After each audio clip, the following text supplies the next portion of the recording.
À première vue, je trouve que l'arrière-plan aurait pu être encore un peu sous-exposé à la prise de vue. Je vais donc commencer par réaliser une petite courbe sur l'image afin de diminuer la luminosité. Une fois mon réglage effectué, je vais aller récupérer des détails dans les ombres de la veste. Pour ça, je vais utiliser l'outil pinceau. Et je vais lui mettre une opacité de 50%. Je passe sur les zones qui m'intéressent, le col de la veste, le cou, la main, également les jeans.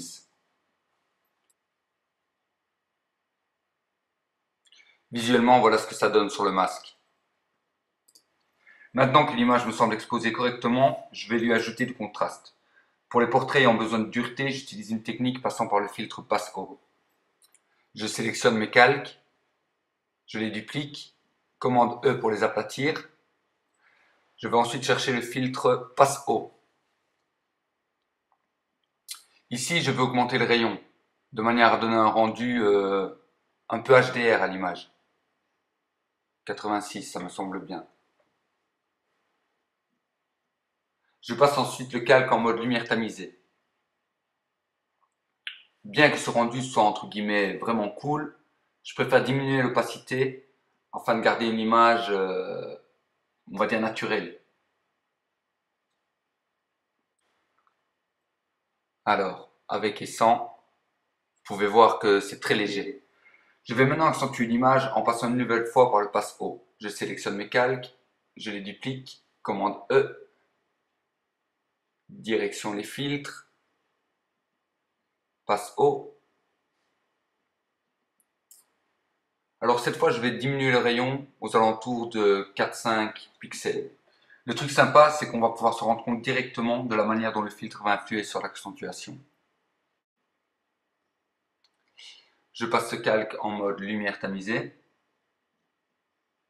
Je vais maintenant zoomer à 100% afin d'être sûr que l'accentuation ne dégrade pas trop la qualité de l'image.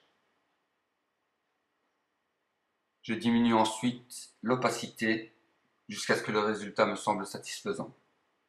Cette étape a juste pour but de légèrement renforcer l'image. La vraie accentuation doit se faire en fonction de la sortie, que ce soit pour le web, pour un tirage papier ou un agrandissement.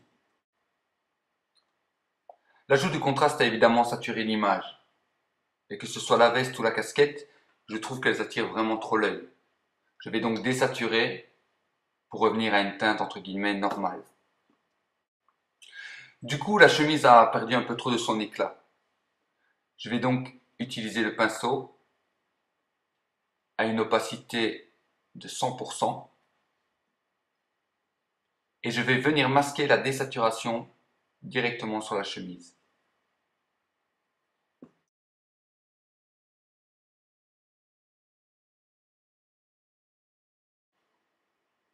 Voici un aperçu du masque et de la zone qui a été peinte dessus. Mon image est maintenant finalisée, mais tout comme la casquette, je trouve que la veste attire encore trop l'œil sur le côté droit. Je vais donc utiliser un calque de réglage afin de diminuer la luminosité. Pour ce faire, je vais me concentrer uniquement sur la partie droite de la veste. Peu importe les changements qui seront opérés sur l'ensemble de l'image, je ne regarde que la partie droite. Je rajoute un peu de contraste.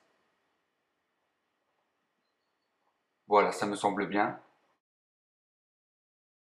J'inverse ensuite le masque du calque afin de faire disparaître l'effet pour ensuite le faire réapparaître en peignant de blanc la zone qui m'intéresse.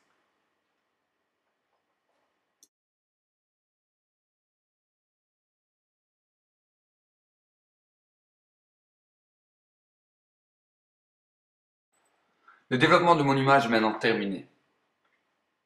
Je vais sélectionner l'ensemble de mes calques, les dupliquer, commande E pour les aplatir.